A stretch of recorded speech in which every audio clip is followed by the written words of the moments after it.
Hello student, मैं आपका physics mentor doctor DP Singh. बेटा, आपका जो पहला टेस्ट हुआ था फिजिक्स का, आज उसको हम डिस्कस करने जा रहे हैं। एक एक क्वेश्चन को अच्छे से डिस्कस करेंगे और आप लोग अच्छे से समझिएगा, ठीक है। ये देखिए, फर्स्ट क्वेश्चन है, which is not a vector quantity. Which is not a vector quantity. अब इसमें कौन कौन से दिए हुए हैं? प्रेशर दिया है, डिस्प्लेसमेंट दिया है, वेलोसिटी दी है, एक्सेलरेशन दिया है। आप सबको पता है कि वेक्टर क्वांटिटी वो होती है जिसमें मैग्नीट्यूड के साथ साथ डायरेक्शन भी हो, राइट। आप देखें यहाँ पे डिस्प्लेसमेंट भी वेक्टर क्वांटिटी है, वेलोसिटी भी वेक्टर क्वांटिटी है, एक्सीलरेशन भी वेक्टर क्वांटिटी है। केवल प्रेशर है जो वेक्टर क्वांटिटी नहीं है, क्योंकि इसमें डायरेक्शन की जरूरत नहीं है। तो कौन सी क्वांटिटी वेक्टर क्वांटिटी नहीं है? उसका आंसर हो गया प्रेशर। समझ में आ गया सभी को? ओके, चलिए नेक्स्ट क्वेश्चन देखते हैं। ये अगला क्वेश्चन है, what happens when we multiply a vector by a number K where K is -2। अब ध्यान दीजिएगा यहाँ पे कि ये कह रहे हैं कि जब किसी वेक्टर को किसी नंबर के से मल्टीप्लाई करते हैं तो क्या होता है। तो कोई भी क्वांटिटी है, जैसे सपोज करिए एक वेक्टर है, दिस इज ए वेक्टर, और कोई नंबर 2 ले लीजिए। तो जब 2 से मल्टीप्लाई करेंगे तो ये 2a क्या होगा? एक वेक्टर होगा ना, जिसका मैग्नीट्यूड कितना हो गया है? 2 टाइम्स हो गया है। तो जब भी किसी नंबर को हम नंबर से मल्टीप्लाई करेंगे वेक्टर को, तो वेक्टर का मैग्नीट्यूड 2 टाइम्स हो जाएगा। अगर 2 से करेंगे, 3 से करेंगे, 3 टाइम्स हो जाएगा। अगर किसी नंबर से करते हैं तो उतने टाइम्स हो जाएगा, लेकिन वो रहेगी वेक्टर क्वांटिटी। तो यहाँ पे कह रहे हैं, what happens when we multiply a vector by a number where K is -2। अब -2 से करेंगे तो इसका मतलब ये हो जाएगा -2 इंटू ए। तो आप देख रहे होंगे मैग्नीट्यूड हो गया 2 टाइम्स, लेकिन माइनस होने से क्या होगा? डायरेक्शन चेंज हो जाएगी। जैसे इस तरफ अगर वेक्टर ए है, राइट, तो अगर हम माइनस ए निकालेंगे तो माइनस ए का मतलब होता है यही मैग्नीट्यूड होगा, लेकिन डायरेक्शन अपोजिट हो जाएगी। अब इसी को अगर हम 2 टाइम्स कर दें तो ये वाला वेक्टर हो जाएगा, अगर ये मैग्नीट्यूड 2 टाइम्स है, इसकी लेंथ 2 टाइम्स हो जाए तो ये हो गया 2a। अब इसको हम पलट देंगे, अपोजिट कर देंगे तो ये हो जाएगा -2a। ठीक है। तो कुल मिलाकर के अगर -2 से मल्टीप्लाई करेंगे तो वो अपोजिट डायरेक्शन में वेक्टर होगा, उसका मैग्नीट्यूड 2 टाइम्स हो जाएगा। देखते हैं option. Direction reverses and unit charge, direction reverses and magnitude is doubled. ये बिल्कुल सही है कि देखिए डायरेक्शन बदल रही है माइनस की वजह से, और मैग्नीट्यूड कितना हो रहा है? 2 टाइम्स हो रहा है। आगे डायरेक्शन रिमेन्स अनचेंज्ड, ये गलत हो जाएगा, नन ऑफ द अबव। इसका मतलब इसका सही ऑप्शन क्या है? बी है। आई थिंक आपको समझ में आ गया होगा। नेक्स्ट क्वेश्चन देखते हैं। इसमें देखिए दिया है, right the direction of A vector. Clear है कि ये पूरा एंगल 90 का है। अगर ये 45 होता, आधा होता, तो ये सीधी डायरेक्शन किधर होती? North east. Okay, north east का मतलब हुआ कि 90 एंगल है तो इसके बीचों बीच से जब जाएंगे तो नॉर्थ ईस्ट। ओके, लेकिन ये लग रहा है नॉर्थ ईस्ट, बट है कितना? 22.5। तो इसका मतलब है किसकी तरफ झुका हुआ है? ईस्ट की तरफ। तो ये एंगल आपका नॉर्थ ईस्ट में तो है, लेकिन किसकी तरफ? अ, ये थोड़ा सा इंक्लाइंड है ईस्ट की तरफ। तो इसमें ये वाला ऑप्शन सही हो जाएगा। ओके, इसका ऑप्शन ये सही हो जाएगा। ठीक है बेटा, नेक्स्ट क्वेश्चन देखते हैं। क्वेश्चन नंबर 4 है, study the diagram and choose the correct answer. ये डायग्राम दिया है, इससे एकदम क्लियर है कि वेस्ट इधर है, साउथ इधर है, और ये जो वेक्टर की डायरेक्शन है, यानी बॉडी जो जा रही है, वो 45 डिग्री का एंगल है। ये पूरा एंगल कितना है? 90 डिग्री का। तो 45 है तो इधर भी 45 होगा। इससे एक चीज क्लियर हो गई कि किस तरफ जा रहा है? साउथ वेस्ट डायरेक्शन में जा रहा है। तो साउथ वेस्ट डायरेक्शन में बॉडी कितनी गई? 15 मीटर गई। इसके बाद देखिए, वेस्ट से नॉर्थ की ओर 30 डिग्री के एंगल पे कितना गई? 25। तो सबसे पहले आप कहेंगे कि 15 metre towards the south west, and then 25 metre at 30 degree towards north from west. So correct option यहाँ से देखते हैं, ए नॉर्थ ईस्ट नहीं होगा, और बी भी body moves in west east, ये भी नहीं होगा। फिर आ रहा है body moves 15 metre in south west then 25 metre in the direction, yes, so C option is correct. समझ गए? ओके। क्वेश्चन नंबर 5 देखिए, इसमें है in the figure shown OD OE minus OD पूछ रहे हैं, what is the value of OE minus OD. अब बेटा ध्यान देना, यहाँ पे ओ यहाँ पे है और ई यहाँ है, ठीक है। तो अगर हम यहाँ से लेकर के यहाँ तक का एक वेक्टर लेते हैं, एक वेक्टर बनाएंगे इस जगह से लेके इस जगह तक, ये आपका ओई वेक्टर होगा। और ओई वेक्टर में इस पॉइंट पे हम कितना चलेंगे, एक्स एक्सिस की तरफ कितना चलेंगे, देखिए एक्स एक्सिस की तरफ डिस्टेंस कितनी दी गई है इसकी, 4 मीटर, राइट। तो इस वेक्टर के लिए हम एक्स एक्सिस की तरफ चले 4, यानी 4i हो गया। अब उसके बाद हम वाई एक्सिस की तरफ कितना चलेंगे, इस हाइट तक जाने के लिए हम चलेंगे 5 मीटर, तो ये हो जाएगा +5j, ओके। और फिर उसके बाद जेड एक्सिस, यानी इधर हम कितना आएंगे, इधर की दी है 3, तो ये आएगा +3k, क्लियर। तो ओई वेक्टर आपका आ गया 4i + 5j, ये आपके यूनिट वेक्टर्स हैं, +3k। इसके बाद दूसरा दिया है ओडी, ओडी वेक्टर कौन सा है, ओ यहाँ पे है, डी यहाँ पे है। ये वेक्टर आपका कौन सा है, ओडी। अब ओडी के लिए देखिए आपकी एक ये वाली प्लेन कंसीडर की जाए, ये एक्सिस कंसीडर की जाएगी जेड, और दूसरी ये वाली एक्सिस कौन सी है, ये वाली एक्सिस है आपकी वाई। तो वाई और जेड, यानी कि ओई वेक्टर ओडी वेक्टर कितना हो गया, ओडी वेक्टर हो जाएगा इस तरफ वाई एक्सिस तरफ हम कितना गए, ये वाला वाई एक्सिस है, तो वाई एक्सिस तरफ कितना जाएंगे, ये 5, ठीक है। तो 5j, और इधर है इस तरफ कितना गए, जेड एक्सिस पे, जेड एक्सिस पे जाएंगे 3, तो +3k। अब हमें निकालना क्या है, ओई माइनस ओडी।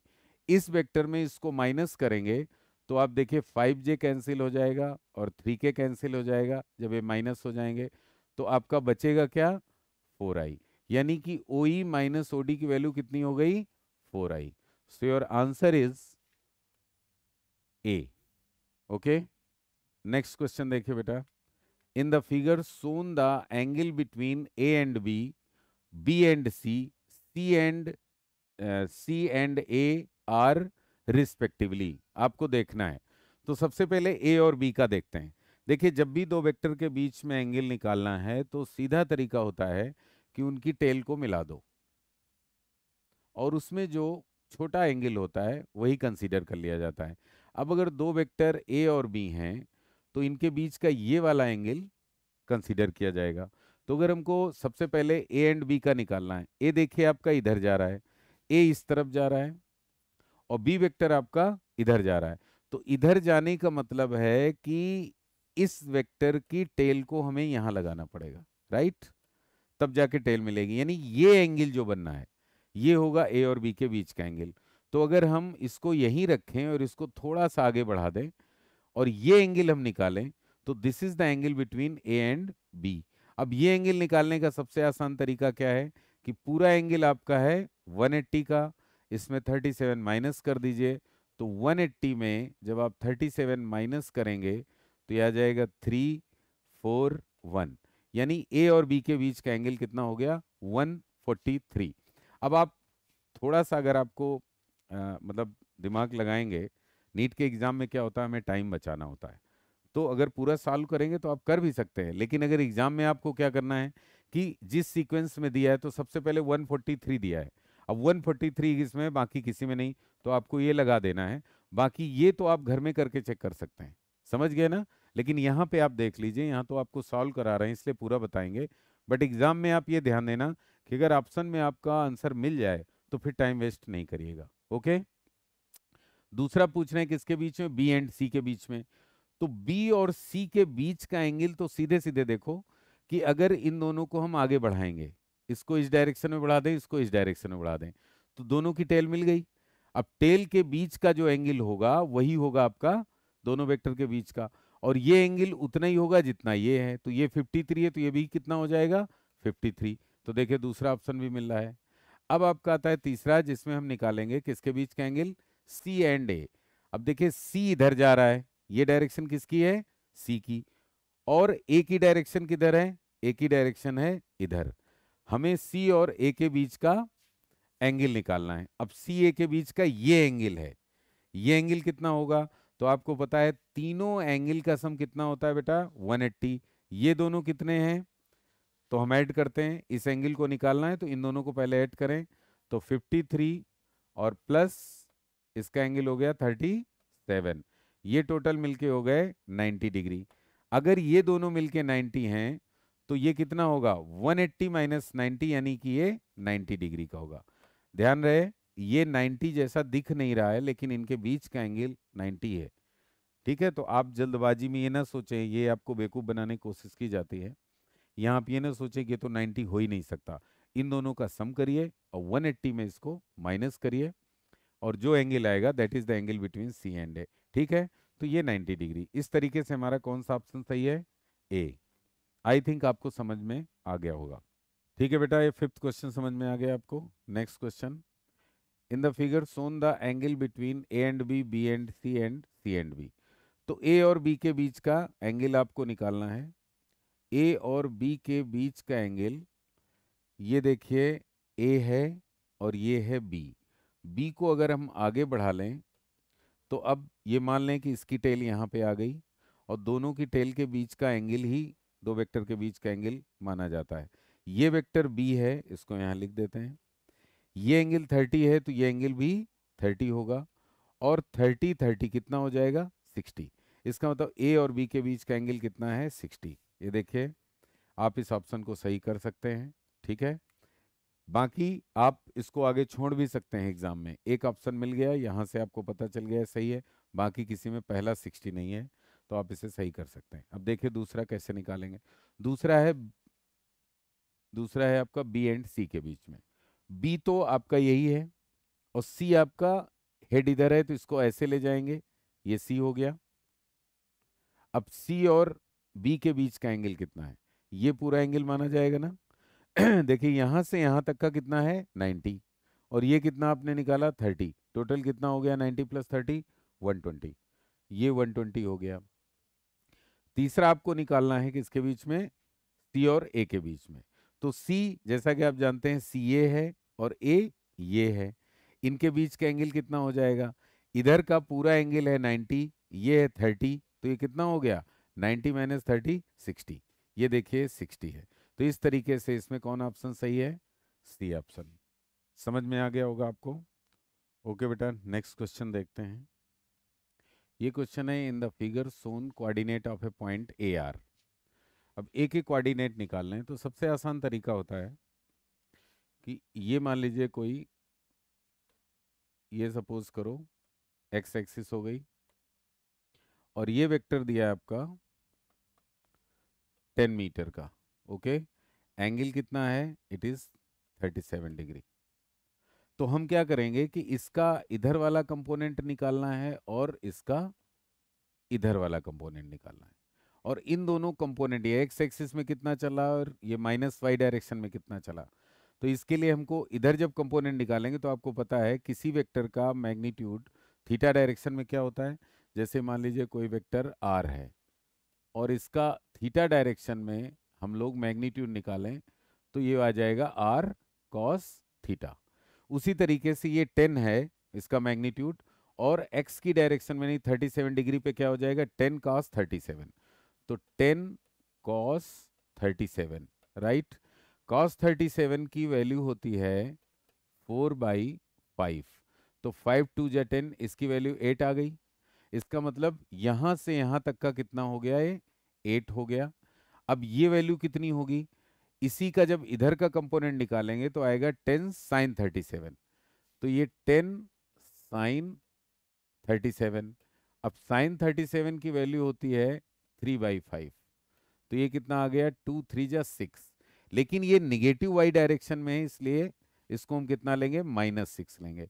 यानी कि इस पॉइंट के कोऑर्डिनेट ए के कोऑर्डिनेट आ जाएंगे x की तरफ चले कितना 8 और माइनस वाई की तरफ चले 6, इसलिए -6। तो इसके कोऑर्डिनेट कितने आ गए 8 और -6। समझ में आ गया होगा आप लोग को, ठीक है। नेक्स्ट देखिए आप, question number 9, in the figure shown coordinate of a point A. अब देखिए यहाँ पे कोऑर्डिनेट ए के निकालने हैं, राइट। अब आप देख सकते हैं ये एंगल कितना है 45, तो इधर वाला एंगल कितना होगा, ये भी 45 होगा। तो हम क्या करेंगे, तुरंत इसका मैग्नीट्यूड इधर और इधर निकाल लेंगे। इधर का कितना आएगा, अब ये मैग्नीट्यूड है 5√2 और इधर है थीटा 45, तो ये वाली डिस्टेंस जो है वो कितनी आ जाएगी, 5√2 कॉस 45। आपको मालूम है cos 45 की वैल्यू 1/√2 होती है, तो 5√2 इंटू 1/√2, √2 कैंसिल हो गया और ये आ गया 5। इसका मतलब ये लेंथ कितनी है 5, और चूंकि इधर का भी एंगल वही है 45, तो इधर का भी वही आएगा 5। तो इसके कोऑर्डिनेट क्या हो जाएंगे, 5 5। ठीक है बेटा, समझ गए, दोनों के 5 5, और इसका आंसर ए हो जाएगा। आई थिंक समझ में आ गया होगा। ठीक है बेटा, नेक्स्ट क्वेश्चन देखिए। इसमें कहा गया है कि what is the direction of vector 3i minus 4j। ठीक है, तो डायरेक्शन पूछ रहे हैं south east, south east, east south, north east. तो इसमें आप ये मान लीजिए ये ईस्ट और ये वेस्ट, नॉर्थ, साउथ। वेक्टर आपका 3i माइनस 4j। अगर हम इधर एक्स एक्सिस लें तो ये हो गया आपका 3i, और 4j माइनस में है तो माइनस वाई नीचे, ये आपका हो गया माइनस 4j, और ये रिजल्टेंट वेक्टर आएगा, ये वेक्टर हो गया 3i माइनस 4j। अब ये डायरेक्शन कितनी बना रहा है, ईस्ट से। ये एंगल अगर हमें निकालना है, आपको पता है कि cos 37 की वैल्यू होती है 4/5, और यही वैल्यू होती है साइन 53 की। क्यों, क्योंकि cos 90 माइनस थीटा करेंगे तो वो साइन 90 माइनस थीटा करेंगे तो वो cos थीटा आ जाएगा।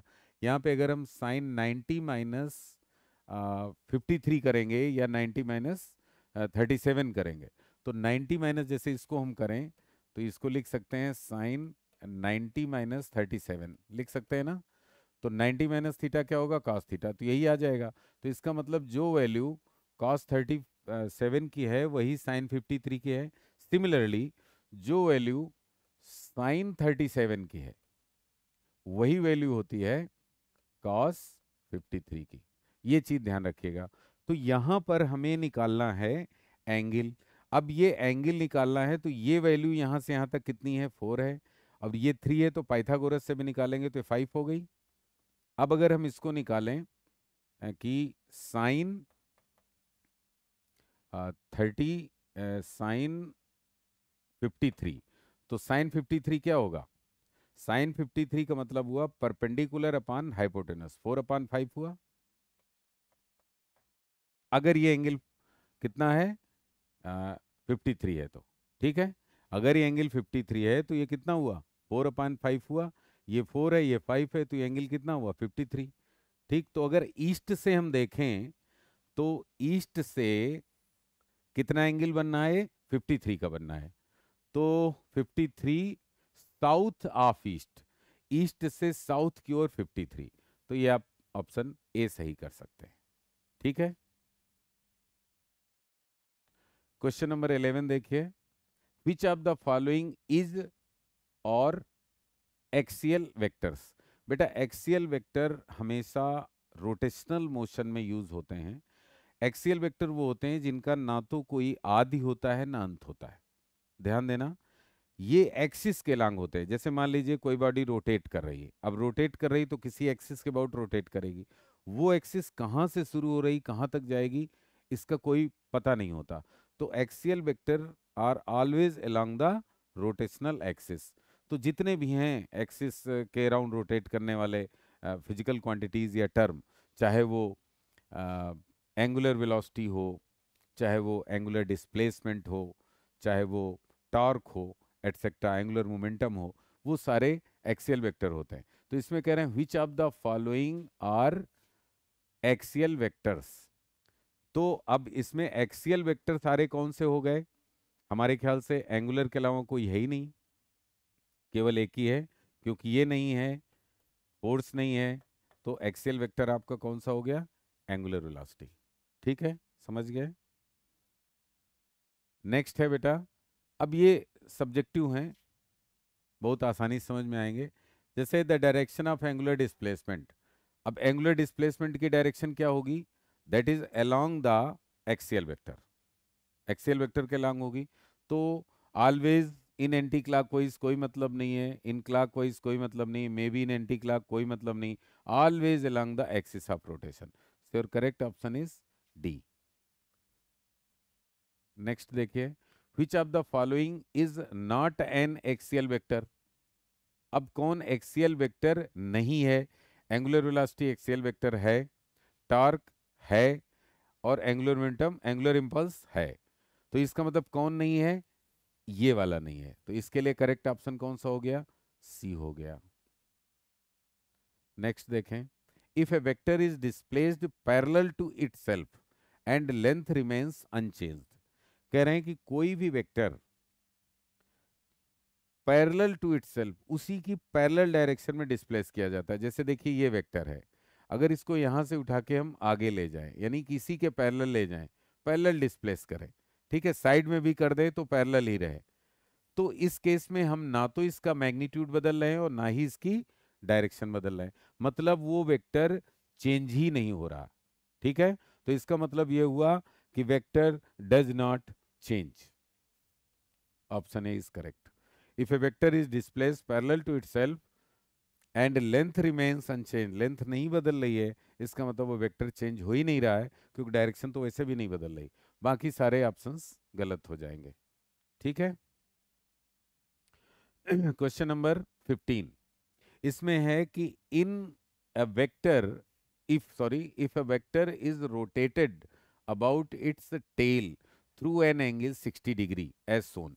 अब ये वेक्टर दिया है और इसको टेल के अबाउट 60 डिग्री रोटेट कर दिया गया। तो आप देखिए मैग्नीट्यूड क्या चेंज हुआ? नहीं हुआ। एल पहले भी था एल, तो मैग्नीट्यूड तो चेंज नहीं हो रहा, बट डायरेक्शन चेंज हो रही कि नहीं? बिल्कुल चेंज हो रही।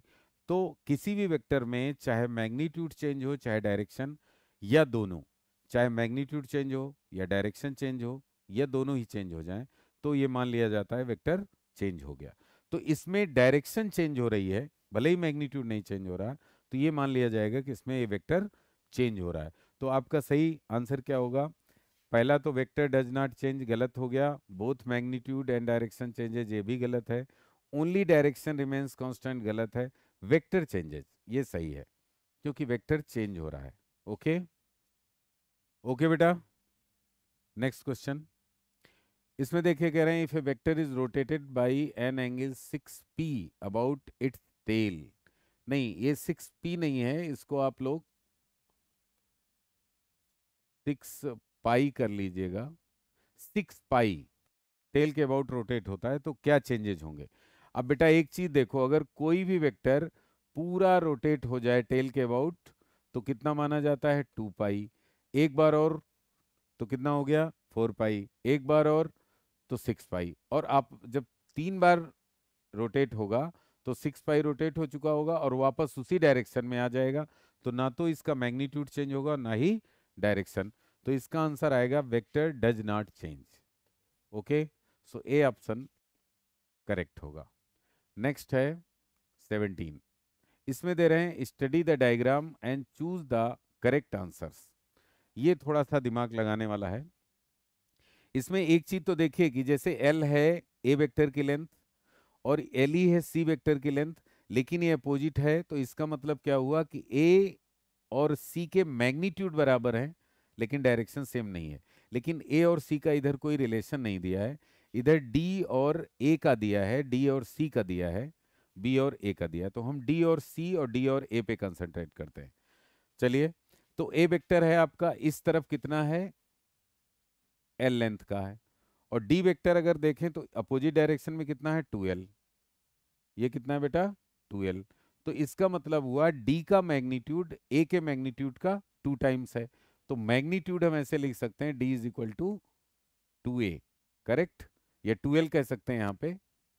और इसका ये जैसे मान लीजिए डी का 2l मैग्नीट्यूड है और ए का l है, तो डी का मैग्नीट्यूड ए के मैग्नीट्यूड का 2 टाइम्स हो गया, और डायरेक्शन अपोजिट है दोनों की, तो अपोजिट में क्या आ जाएगा, अगर वेक्टर फॉर्म में लिखेंगे तो d इज इक्वल टू आ जाएगा -2 टाइम्स ए। अब देखिए मैग्नीट्यूड तो डबल हो गया, ए का डबल करेंगे तो डी मिल जाएगा, डी का मैग्नीट्यूड मिलेगा, तो यहाँ हमने 2 कर दिया, और दोनों की डायरेक्शन अपोजिट है इसलिए यहाँ पे माइनस साइन आ गया, तो आपका d इज इक्वल टू कितना हो गया, -2a। तो सही ऑप्शन कौन सा हो गया, सी। ओके, नेक्स्ट देखिए, ये थोड़ा सा असर्शन रीजन है, इसमें असर्शन दिया है if a physical quantity has a direction it must be A vector. क्या किसी भी वेक्टर में अगर किसी फिजिकल क्वांटिटी में डायरेक्शन हो तो जरूरी है वेक्टर होता है, नहीं। करंट की भी डायरेक्शन होती है, ठीक है ना, but current is not a vector quantity. तो ये पहला जो असर्शन है ये तो गलत हो गया, क्योंकि ये कह रहे हैं कि if a physical quantity has a direction, उसमें डायरेक्शन है, it means it must be A vector, तो ये तो गलत हो गया, जरूरी नहीं है वेक्टर हो। Reason, a vector quantity follows the laws of vector addition and subtraction, ये बिल्कुल सही है, क्योंकि अगर कोई वेक्टर क्वांटिटी है तो उसके लिए कंडीशन होती है कि वो लॉज ऑफ जो पैरेललोग्राम का लॉ होता है एडिशन का उसको फॉलो करेगा। तो एसेशन आपका गलत हो गया, रीजन सही है। अब चेक करिए, इसमें आपका देखिए डी में है assertion is false but reason is true, तो इसका करेक्ट आंसर आपका डी हो गया। समझ गए होंगे। नेक्स्ट देखिए, इसमें दे रहे हैं एसेशन में current is a scalar quantity, बिल्कुल सही है, करंट स्केलर क्वांटिटी होती है।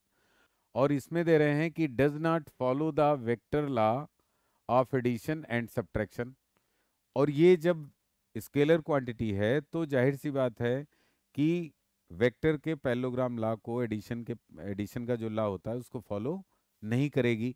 ये भी स्टेटमेंट बिल्कुल सही है कि does not follow the vector laws of addition and subtraction. It means assertion और रीजन दोनों सही हैं, साथ में जो रीजन है वो assertion को एक्सप्लेन कर रहा है। So both assertion and reason are true and the reason is the correct explanation of the assertion, that's why option A is correct. ठीक है, नेक्स्ट क्वेश्चन देखिए बेटा, इसमें है कि physical quantity is a vector, अगर कोई फिजिकल क्वांटिटी वेक्टर क्वांटिटी है इट मस्ट हैव डायरेक्शन, बिल्कुल सही है कि इसमें डायरेक्शन जरूर होगी, अगर वो फिजिकल क्वांटिटी है तो उसमें डायरेक्शन होगी। रीजन में दे रहे हैं vector quantity has both magnitude and direction and follows the laws of vector addition, बिल्कुल सही है, तो अगेन ऑप्शन ए करेक्ट हो गया, दोनों सही हैं और एक दूसरे वो करेक्ट एक्सप्लेन कर रहा है।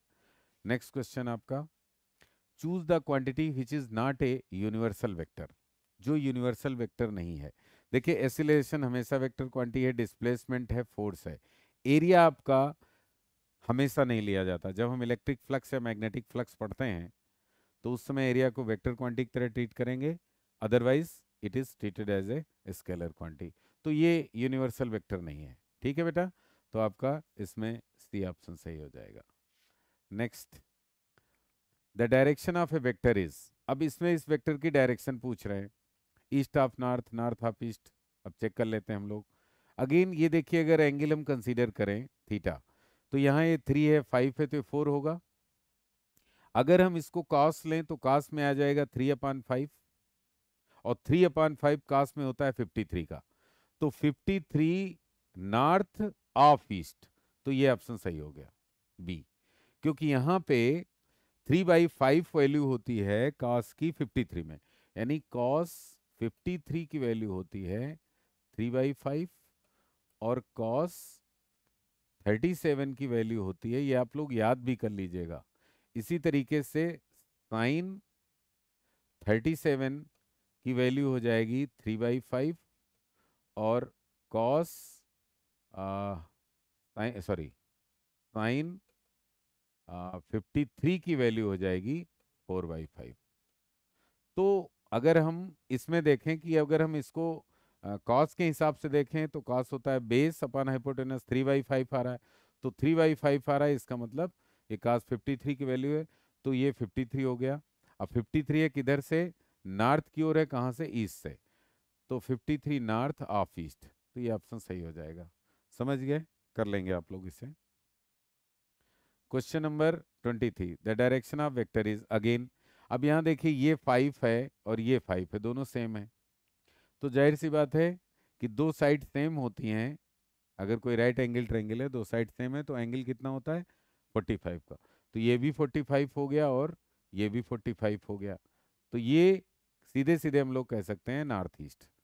तो नॉर्थ ईस्ट हो जाएगा, वेक्टर की डायरेक्शन किधर है, नॉर्थ ईस्ट। नॉर्थ ईस्ट का मतलब होता है 45। ओके, तो डी ऑप्शन इज करेक्ट। ठीक है बेटा, नेक्स्ट क्वेश्चन देखिए। करेक्ट ऑप्शन लेना है आपको, तो इसमें कह रहे हैं vector can never be negative. Vector कभी निगेटिव नहीं हो सकता है, तो इसलिए पहला ऑप्शन तो गलत हो गया। दूसरा कह रहे हैं two equal vectors have same magnitude but their direction may be same और डिफरेंट। दो इक्वल वेक्टर हैं तो उनकी डायरेक्शन हमेशा सेम होगी, मैग्नीट्यूड सेम होगा। और इसमें कह रहे हैं कि same magnitude but their direction may be same और डिफरेंट, तो ये गलत हो जाएगा क्योंकि मैग्नीट्यूड और डायरेक्शन सेम होनी चाहिए। तीसरा है the magnitude of A vector is also a vector, ये गलत है, किसी वेक्टर का मैग्नीट्यूड वेक्टर नहीं होता। और फोर्थ है vector multiplied by a scalar gives A vector, बिल्कुल सही है, क्योंकि किसी भी वेक्टर को अगर हम मैग्नीट्यूड से मल्टीप्लाई कर दें 3 से 4 से 5 से, तो ये वेक्टर बना रहता, इसलिए और करेक्ट ऑप्शन इज डी।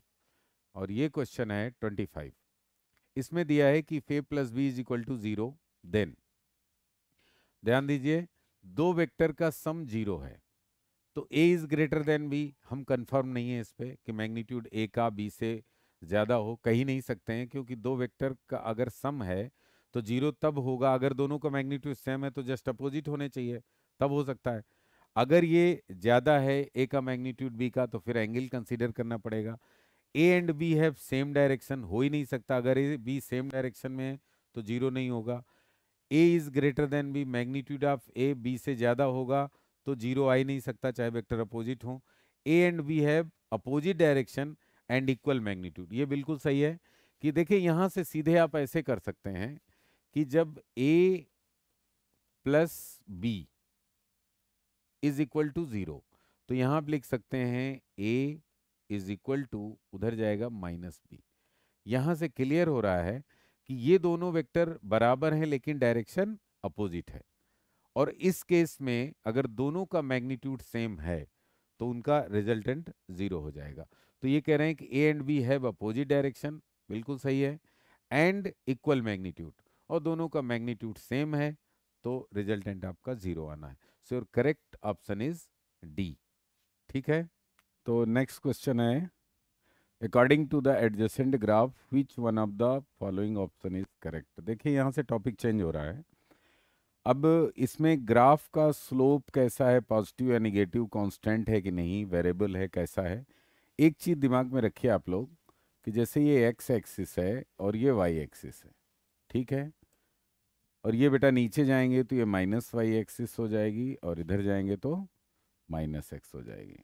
ठीक, आप लोग को क्या करना है, ऐसे ऐसे लाइन अगर बनी हुई है, कोई भी लाइन बनी है ऐसे, ये सब पॉजिटिव स्लोप्स हैं, क्योंकि यहाँ पे एंगल जो थीटा आ रहा है ये थीटा लेस देन 90 है, करेक्ट। तो अब यहाँ पे कभी पे आप ऐसे लाइन दी होगी, कहीं ऐसे लाइन दी होगी, कहीं ऐसे लाइन दी होगी, कहीं इस तरीके से दी होगी, कहीं ऐसे दी होगी, तो इसको आपको कंप्लीट करना होता है। जैसे ये पूरा कंप्लीट कर लीजिए और कंप्लीट करने पे आपको क्लियर हो जाएगा कि थीटा लेस देन 90 है, तो ये पॉजिटिव स्लोप होता है। इसी में अगर कुछ इस तरह से हो, ऐसे ऐसे लाइन हो, भले ही वो लाइन छोटी सी दी है, मान लीजिए इतनी दी होती आपको, या यहाँ पे इतनी दी होती, तो इसको कंप्लीट करेंगे, यहाँ पे इतनी दी होती, इन सबको कंप्लीट करेंगे तो आपको दिखेगा कि यहाँ पे थीटा की वैल्यू कितनी आ रही है, ग्रेटर देन 90 आ रही है, तो ये आपका निगेटिव स्लोप हो जाता है। और अगर ये लाइन स्ट्रेट है, राइट, अगर ये लाइन स्ट्रेट है तो इसका मतलब ये स्लोप कांस्टेंट माना जाता है, यहाँ पे कोई चेंज नहीं हो रहा। तो इस वाले ग्राफ में आप देख सकते हैं ना कि इसको अगर हम कंप्लीट करें, ये यहाँ से ऐसे लाइन ड्रा करके देख लें, तो ये थीटा कितना आ रहा है, लेस देन 90 आ रहा है, इसका मतलब स्लोप कैसा है, पॉजिटिव, ओके। और लाइन कैसी है, स्ट्रेट, इसका मतलब स्लोप चेंज नहीं हो रहा है।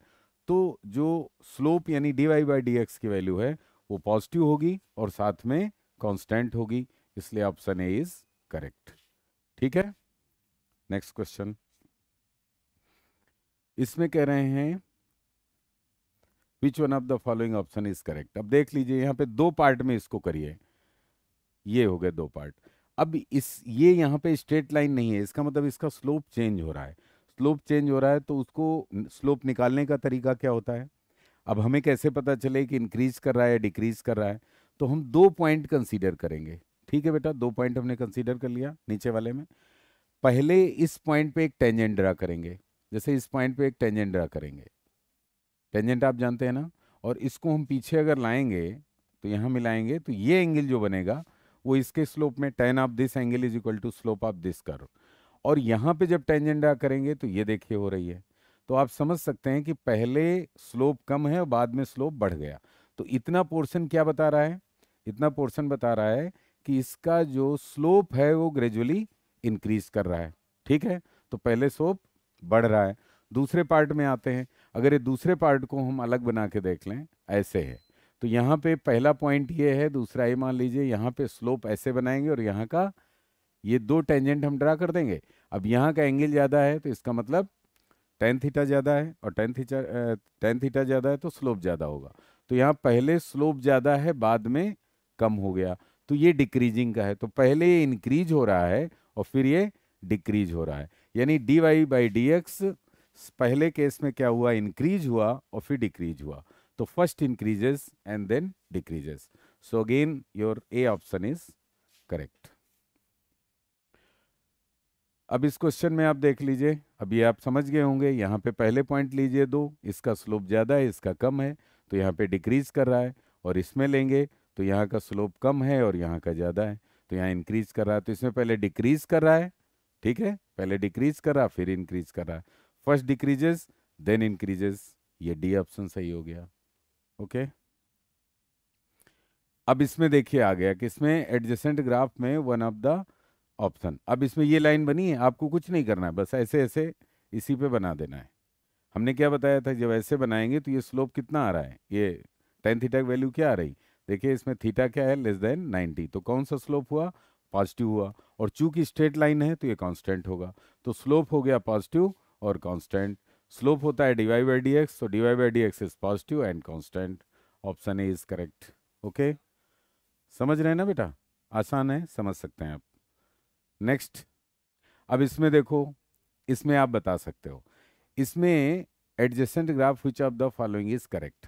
सबसे पहले इन्होंने क्वेश्चन में पूछा है कि d Y by D x positive है या निगेटिव, स्लोप पॉजिटिव है निगेटिव। इसके लिए आपको क्या करना होगा, वही दो पॉइंट आप मानेंगे। जैसे एक पॉइंट यहाँ मान लिया, एक यहाँ मान लिया। यहाँ पे अगर हम टेंजेंट ड्रा करेंगे और यहाँ पे ड्रा करेंगे तो दोनों में आप देखिए थीटा की वैल्यू क्या आ रही है? Theta is greater then 90। तो ये क्लियर हो गया कि स्लोप आपका निगेटिव है। चलिए, स्लोप निगेटिव है तो ये दो ऑप्शन आपके खत्म हो जाते हैं, ये दो ऑप्शन में कोई एक हो सकता है।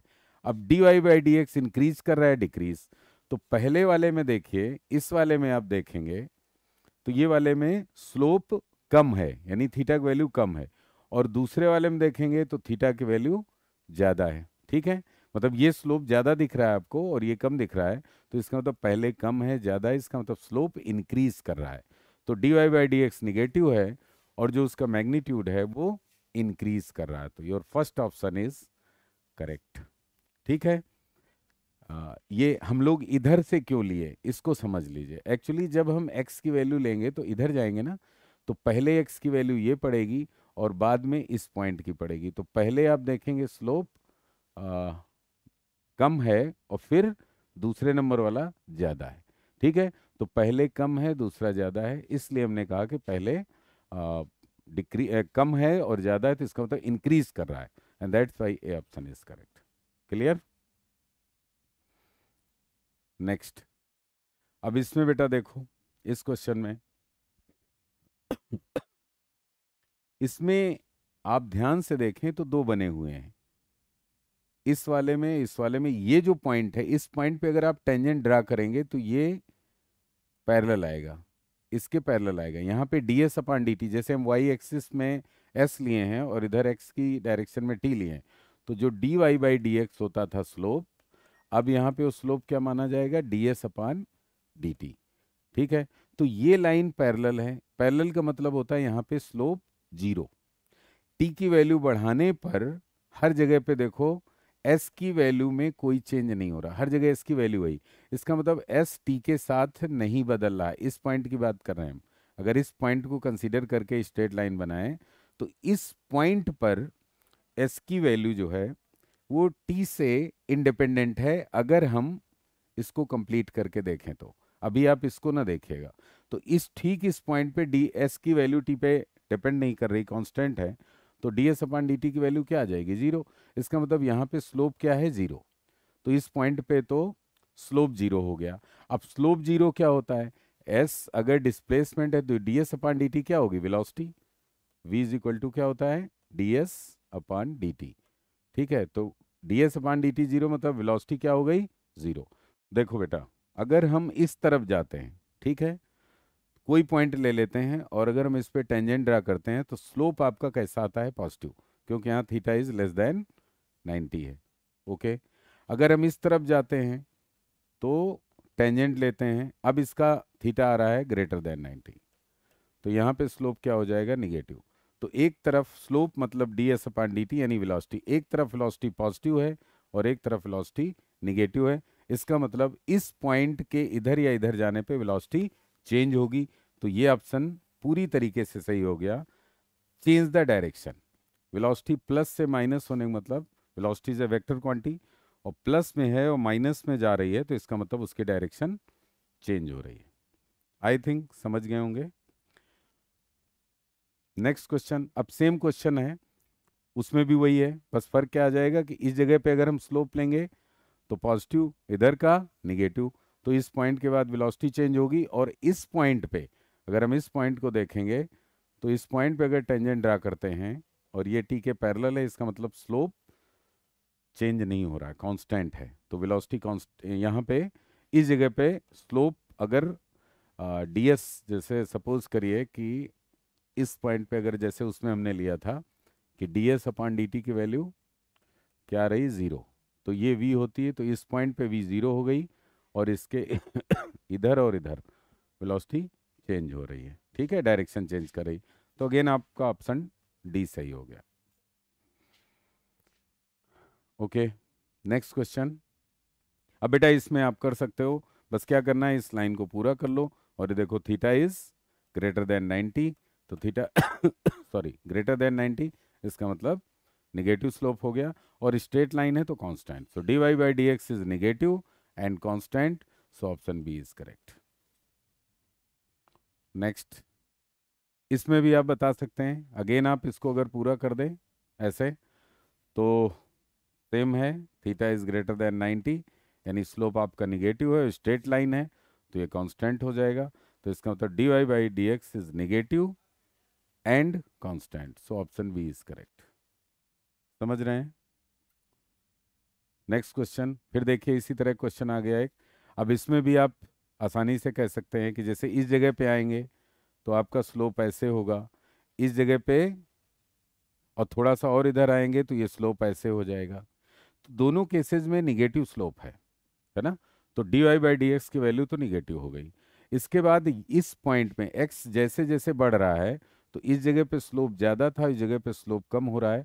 इसका मतलब d Y by D x decrease कर रहा है, ठीक है ना, पहले ज़्यादा है फिर कम है तो डिक्रीज कर रहा है एक्स के साथ, और साथ में कांस्टेंट है, सॉरी वेरी कर रहा है तो कांस्टेंट तो नहीं है, चेंज हो रहा है और साथ में निगेटिव है। So D Y by D x is negative and decreasing, तो option B is correct. Okay, हो गया होगा क्लियर। स्लोप निगेटिव तो D Y by D x negative हो गया, और यहाँ पे स्लोप ज़्यादा है यहाँ कम है तो इसका मतलब डिक्रीज कर रहा है। नेक्स्ट क्वेश्चन, अब यहाँ से बेटा डिफरेंशिएशन एंड इंटीग्रेशन शुरू हो रहा है। अब देखते हैं इंटीग्रेशन है कि नहीं, फिलहाल डिफरेंशिएशन आया है। तो यहाँ पे दे रहे हैं एक्स की पावर -2 का डिफरेंशिएशन करिए विद रिस्पेक्ट टू एक्स। तो आपको मालूम है डिफरेंशिएशन करना होता है तो हम लोग जिसके रिस्पेक्ट में करते हैं, जैसे एक्स के रिस्पेक्ट में करेंगे तो D over D x of x की पावर -2।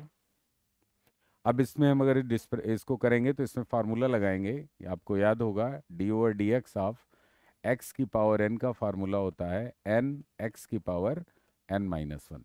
तो यहाँ एन की जगह पे कितना है, -2 है, तो ये हो जाएगा एन की जगह पे रखेंगे -2 और फिर एक्स, और उसकी पावर में एन की जगह पे -2 और फिर -1, तो ये हो गया -2 एक्स की पावर -3, और ये हो जाएगा -2 अपान एक्स क्यूब। अगर ये नीचे जाएगा तो एक्स क्यूब हो जाएगा, सो -2 अपान एक्स क्यूब। इसमें किसी में भी ये ऑप्शन नहीं है, ठीक है। तो इस क्वेश्चन को आप, सही आंसर मैं लिख दे रहा हूं यहाँ पे, और ई ऑप्शन बना के लिख दे रहा हूं, ठीक है बेटा। ई ऑप्शन है इसका -2 अपान एक्स क्यूब, और ये सही हो जाएगा। ओके, बाकी किसी में है नहीं, ठीक है। चलिए नेक्स्ट क्वेश्चन देखते हैं। हाँ, यहाँ पर differentiate the following with respect to x. अब बेटा देखो यहाँ पे अंडर रूट एक्स है और -1 अपान अंडर रूट एक्स। इसको लिख सकते हैं एक्स की पावर 1/2 माइनस ये 1 अपान एक्स की पावर 1/2 है, तो ये ऊपर जाएगा तो माइनस हो जाएगा, तो एक्स की पावर 1/2 माइनस एक्स की पावर -1/2। इसको हम डिफ्रेंशिएट करते हैं विद रिस्पेक्ट टू एक्स, तो क्लियर हो जाएगा। एन अब आपको बताने की जरूरत नहीं, एन एक्स एन -1 1/2 एक्स की पावर 1/2 -1 माइनस यहाँ पे है -1/2 एन की जगह पे एक्स की पावर -1/2 -1। तो ये 1/2 में जब -1 होगा तो ये आ जाएगा 1/2 एक्स की पावर -1/2, और ये माइनस माइनस प्लस 1/2 एक्स की पावर -3/2, करेक्ट। तो अब इसको हम थोड़ा सा यहाँ पे देखेंगे, ये अगर एक्स की पावर -1/2 नीचे चला जाए, नीचे आ जाए, तो नीचे क्या आ जाएगा 1/2 अंडर रूट एक्स। क्यों, क्योंकि एक्स की पावर -1/2 नीचे जाएगा, एक्स पावर 1/2 हो जाएगा, और एक्स की पावर 1/2 की वैल्यू रूट एक्स होती है। आगे क्या है, प्लस यहाँ पे 1/2 और नीचे आ जाएगा एक्स की पावर 3/2, ठीक है। ये माइनस में है, नीचे गया नीचे गया, माइनस से प्लस हो गया। अब इसमें आप इसको एडजस्ट कर सकते हैं 1/2 अंडर रूट एक्स प्लस 1 अब देखिए यहाँ एक्स की पावर 3/2 है, तो बेटा एक्स की पावर 3/2 को आप लिख सकते हो एक्स इंटू एक्स की पावर 1/2, क्योंकि पावर 1 है, 1 + 1/2 3/2 हो जाएगा। और इसे लिख सकते हो x into under root x, correct. तो यहाँ पे आप लिखेंगे 2x अंडर रूट एक्स।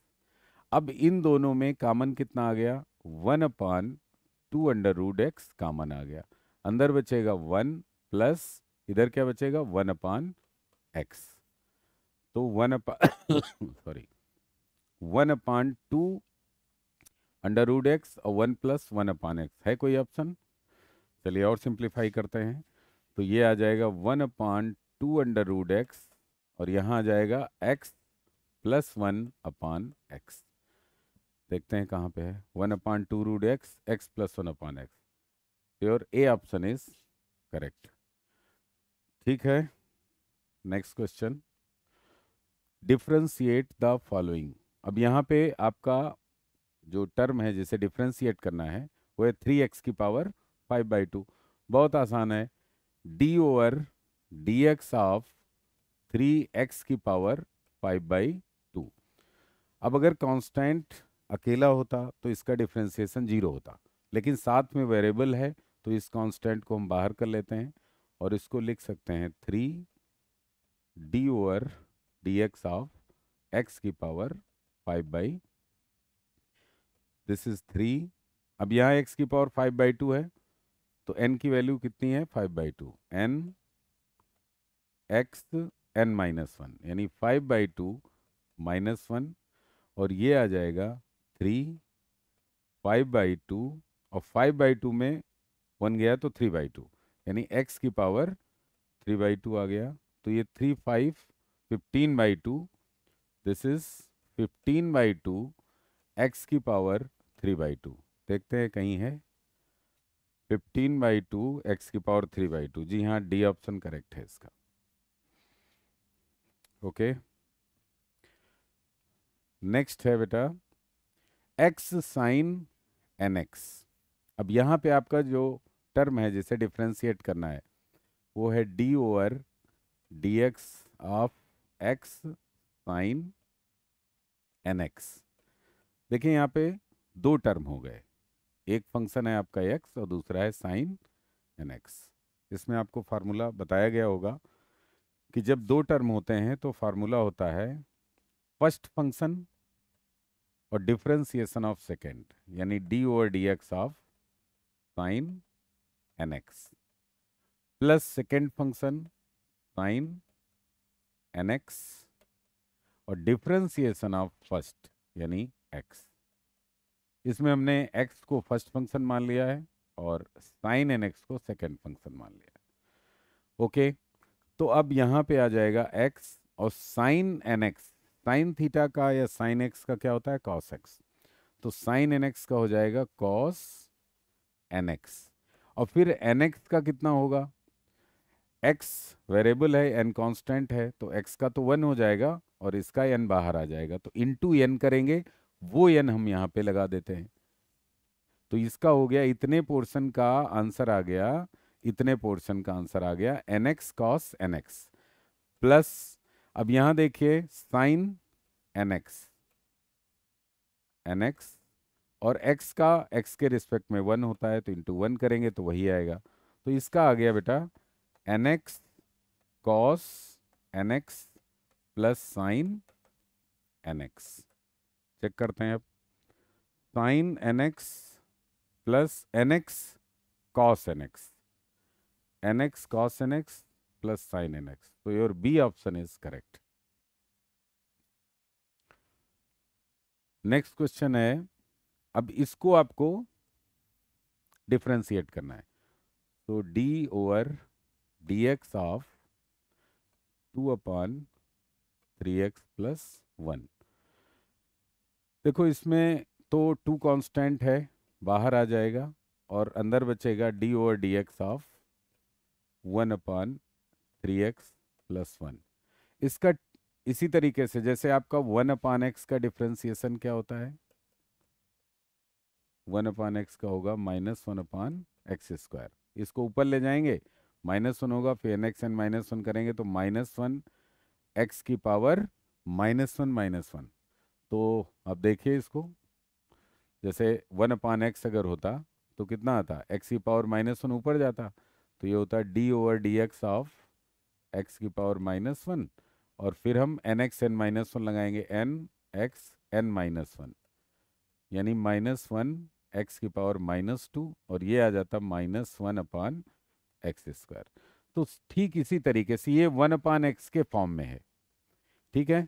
तो इसका हो जाएगा, अगर स्टार्ट कट लें तो इसका आ जाएगा -1/3x प्लस 1 का होल स्क्वायर और इनटू, अब इस वाले टर्म का अगर हम करेंगे तो 3x का 3 आ जाएगा, 1 का 0, तो इंटू 3 कर देंगे, तो ये आ जाएगा बेटा -6, 3 इंटू 2 -3x प्लस 1 का whole square, correct, -6/3x plus 1 का होल स्क्वायर, सी ऑप्शन, ठीक है।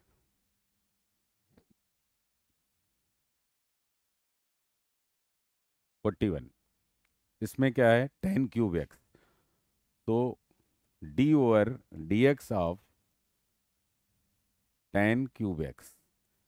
अब इसमें हम इस tan x को अगर हम x की तरह ट्रीट करें, ठीक है, तो x³ का क्या होता, x³ का अगर हम करते तो होता 3x², nx n -1 करते तो कितना होता 3x²। तो tan³ x का क्या हो जाएगा, 3 और x की जगह tan x और स्क्वायर यानी 3 tan² x, और फिर अंदर क्या है tan x, tan x का क्या होता है, sec स्क्वायर x। तो इस पूरे का 3 tan square x sec square x, ठीक है। 3 tan square x, 3 tan square x, 3 tan square x, फिर tan x का sec स्क्वायर x। इसमें option D 3 tan square x। चलिए मैं लिख देता हूँ बेटा, डी ऑप्शन में यही आंसर कर लीजिए, 3 tan square x sec square x, और यही आपका सही हो जाएगा। समझ गया ना। पहले हम इसको tan x को एक वेरिएबल मान लेंगे। देखिए इसमें एक सर ने बताया होगा आपको कि अगर हम इसको tan x को t मान लें तो ये t क्यूब हो जाएगा। तो t क्यूब का क्या होता है, 3t स्क्वायर। तो 3 और t की जगह tan स्क्वायर एक्स, ठीक है। और फिर बाद में उसका करते t का, तो ये t की जगह tan x का करेंगे। तो उसी तरीके से 3 tan स्क्वायर इसका हो गया, और बाद में tan x करेंगे तो sec स्क्वायर एक्स, ठीक है। Okay, question number 42। इसमें देखो बेटा दिए हैं x is equal to 80 cube और y is equal to BT square, और पूछ रहे हैं dy बाई डी एक्स। तो थोड़ा सा आपको एक्स्ट्रा दिमाग लगाना पड़ेगा। यहाँ x जो है वो t के साथ चेंज हो रहा है, तो आप dx अपान dt तो निकाल सकते हो। dx अपान dt कितना हो जाएगा, a कांस्टेंट है और t क्यूब का हो जाएगा 3t स्क्वायर। और इसी तरीके से dy बाई dt कितना हो जाएगा, b कांस्टेंट है और t स्क्वायर का 2t। अब अगर हम dy बाई dt को dx अपान dt से डिवाइड करेंगे तो टी कैंसिल होके क्या मिल जाएगा, dy by dx। So dy by dx is equal to dy upon dt upon dx upon dt, ठीक है। यहाँ देखिए टी कैंसिल होके dy बाई dx आ जाएगा। तो हम इसको, यानी कि ये कितना है 2bt अपान इधर क्या है 3at स्क्वायर, एक t कैंसिल हो गया, आंसर आ गया 2b अपान 3at। 2b अपान 3at पहला ऑप्शन है, your first option is correct. Next question बेटा देखिए, इसमें है metallic disc is being heated, its area at any time t is given by, area given है a is equal to 5t square plus 4t plus 8, और heat अगर हम बराबर कर रहे हैं तो उसका एरिया बढ़ता जा रहा है, समय के साथ बढ़ता जा रहा है, मतलब कि area is function of time. तो ये पूछ रहे हैं कि D A upon D T की value T is equal to 3 second में बतानी है। तो आप इसको डिफ्रेंशिएट कर लीजिए with respect to T. So D A upon D T, अब 5t स्क्वायर करेंगे तो सॉरी 5 कांस्टेंट है और t स्क्वायर का 2t आ जाएगा, वही n x n minus one formula लगाएंगे। और फिर 4 कांस्टेंट है और t का 1 हो जाएगा, 8 कांस्टेंट है तो इसका 0 हो गया। तो ये आ गया आपका 10t प्लस 4, ठीक है। लेकिन हमें चाहिए D A upon D T किस टाइम पे, t इज इक्वल टू 3 पे, t इज इक्वल टू 3 पे। तो हम यहाँ t3 करेंगे, तीसरे सेकंड पे चाहिए ना, हाँ। तो t3 करेंगे तो आ जाएगा 10 इंटू 3 प्लस 4, तो ये आ गया 30 प्लस 4 यानी 34। 34 बेटा इसमें है नहीं, तो आपका एक ई ऑप्शन बना देते हैं और उसमें लिख देते हैं 34, और ये ऑप्शन आपका करेक्ट हो जाएगा। एक बार और चेक कर लें, डिफ्रेंशिएट करेंगे तो टी स्क्वायर का 2t 4 0 5 2 जा 10t plus 4, t is equal to 3 रखेंगे तो 30 प्लस 4 34, करेक्ट। इसमें ऑप्शन नहीं है तो आप ये नया ऑप्शन बना लीजिएगा।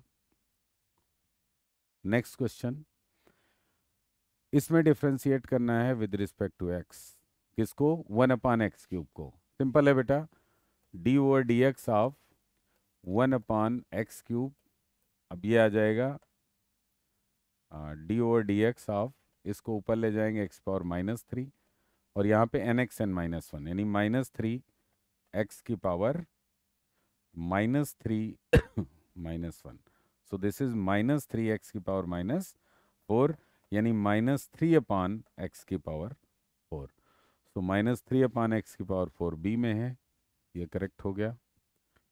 हाँ बेटा, नेक्स्ट क्वेश्चन देखते हैं।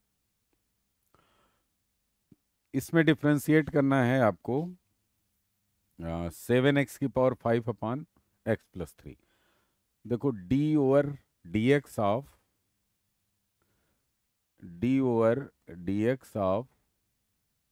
7x की पावर 5/x+3।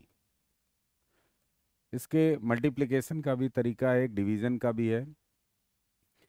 उसमें मल्टीप्लिकेशन वाले में first function differentiation of second plus second differentiation of first. दूसरा है कि denominator into differentiation of numerator minus numerator into differentiation of denominator upon square of the denominator. तो ये ज़्यादा बढ़िया रहेगा। तो इसको हम क्या करते हैं, 7 कांस्टेंट है, इसको बाहर कर लो। यहाँ पे अब आपका डिनोमिनेटर है x+3। ओके, अब x की पावर 5 का डिफरेंशिएशन करना है, क्योंकि डिनोमिनेटर इंटू न्यूमरेटर का differentiation. N x n minus one लगाइए तो क्या आ जाएगा, 5x की पावर 4। ठीक है, माइनस, माइनस में हम लोग सॉरी, अब इसके बाद लेंगे हम लोग न्यूमरेटर। न्यूमरेटर कितना है, x की पावर 5। 7 बाहर कर लिया गया पहले ही, x की पावर 5, और नीचे का करेंगे तो x का 1 हो जाएगा और 3 का 0, तो यहाँ पे इंटू 1 आ जाएगा। ठीक है बेटा, अपान x+3 का डिनोमिनेटर का होल स्क्वायर। अब ऊपर आप देखिए क्या कॉमन ले सकते हैं, इसमें x की पावर 4 ले सकते हैं, तो ये आ जाएगा 7x की पावर 4, और यहाँ पे बचेगा 5x+3 माइनस 1 इंटू, देखिए 1 से करेंगे तो x5 आएगा और x पावर 4 निकल गया, तो यहाँ पे आप x कर दीजिए इसको, upon whole square. This is 7x की पावर 4, 5x में x चला गया तो 4x, और प्लस 5 3 जा 15 अपान x+3 का होल स्क्वायर। और ये ऑप्शन है आपका A, your A option is correct. ठीक है, नेक्स्ट, यहाँ पे आपको x² अपान 10x उसी तरीके से है। तो d/dx of x² upon 10x, इसमें बेटा क्या करेंगे, सबसे पहले डिनोमिनेटर यानी 10x,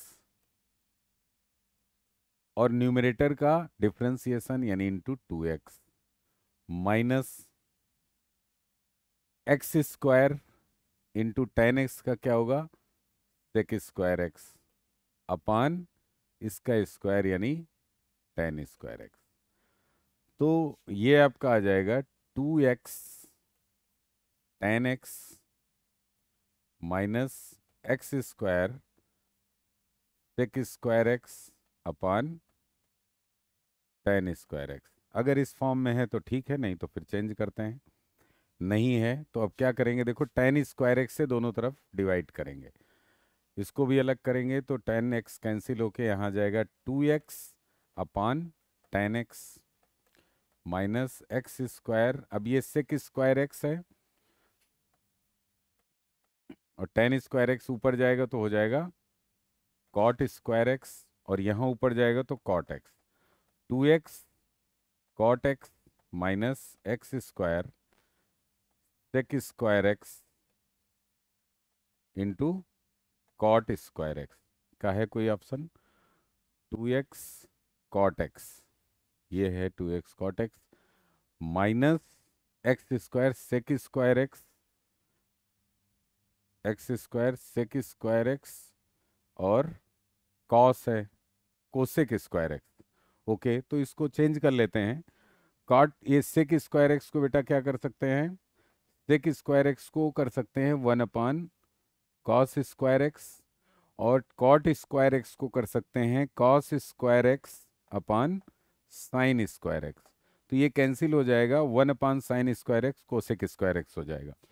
तो ये आ जाएगा 2x cot x minus x square, और ये 1/sin स्क्वायर एक्स हो जाएगा कोसेक स्क्वायर एक्स। देखिए यहाँ पे आपको ऑप्शन देख के करना पड़ता है, तो ऑप्शन आपका जो मिले उसके हिसाब से उस फॉर्म में लाना होगा। तो इसमें बी ऑप्शन करेक्ट हो जाएगा।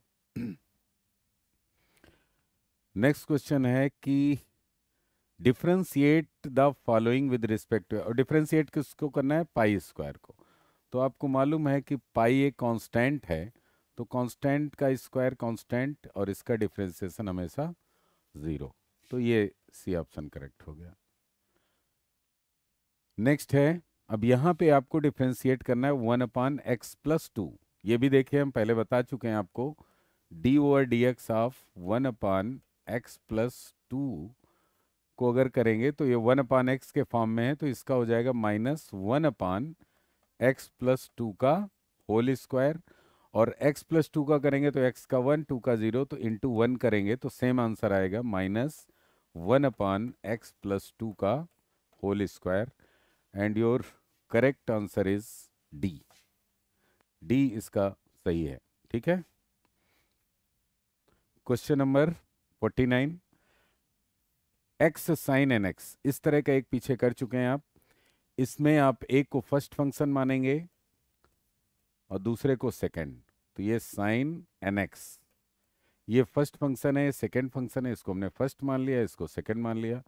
फार्मूला क्या होता है, फर्स्ट फंक्शन और डिफरेंशिएशन ऑफ सेकंड।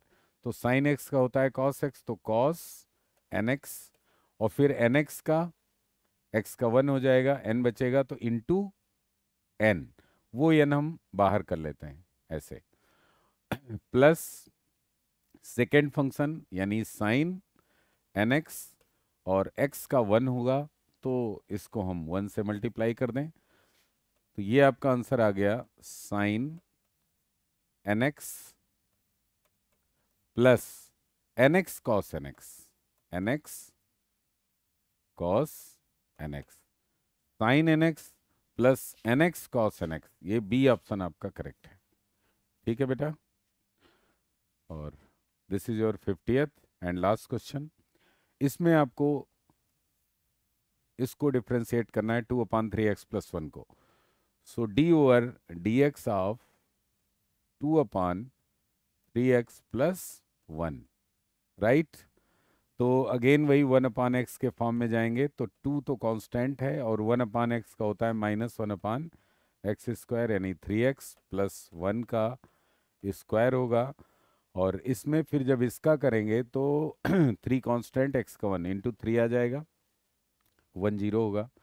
तो 3 2 जा 6 और -1, -6/3x + 1 का होल स्क्वायर। तो -6/3x + 1 का ऑप्शन सी इज करेक्ट। हम उम्मीद करते हैं आप लोग ये सोल्यूशन जो इसका हमने दिया समझ में आ गया होगा। अगर कोई डाउट है तो आप कमेंट करके भेजिए। Thank you.